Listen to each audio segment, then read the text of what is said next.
Balita ko, ikaw ang tinatawag na Haring Balaw.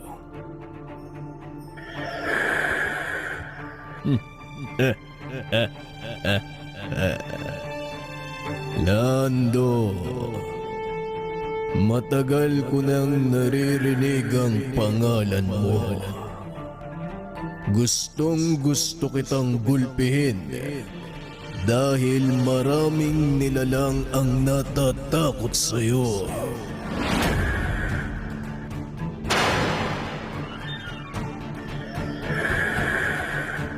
Huh?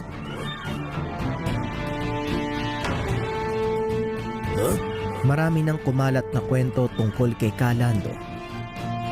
Sikat na manggagamot mula sa lugar ng Quezon. Marami na itong natulungan. Kinatakutan ng iba't ibang uri ng mga elemento at nilalang, lalong-lalo na ng mga demonyo.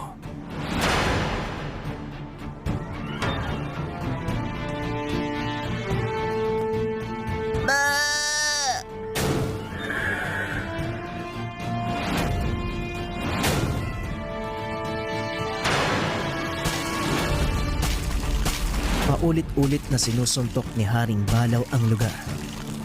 Kaso nga lang, hindi masukat ang lakas ni Kalando. Ang buong akala ni Haring Balaw ay makukuha sa puwersa ang lahat ng bagay. Pero hindi. Iba ang pamamaraan ni Kalando.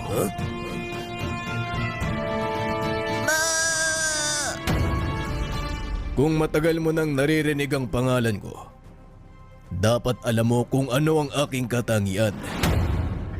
Utak, Haring Balaw. Yan ang kulang sa'yo.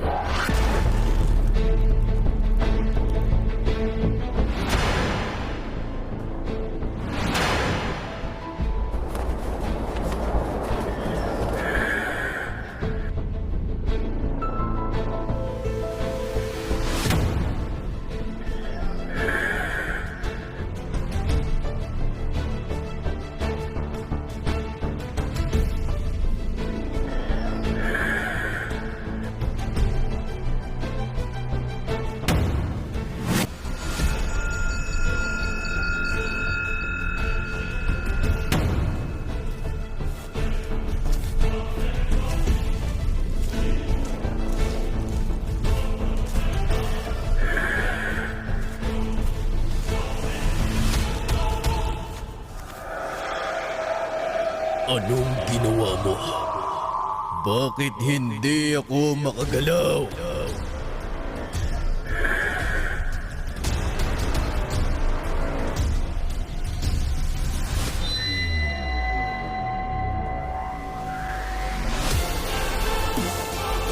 Nang mga sandaling ito, ramdam ni Haring Balaw ang init ng selyo na inilagay ni Kalando.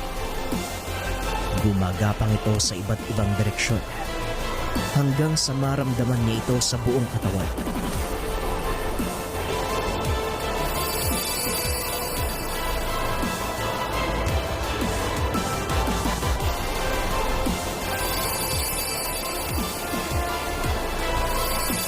Alam ni Haring Balaw sa kanyang sarili, malaking pagbabago ang naganap sa kanya. Nagkaroon siya ng koneksyon sa taong Karak. Ramdam niya ang pagiging mabuti nito.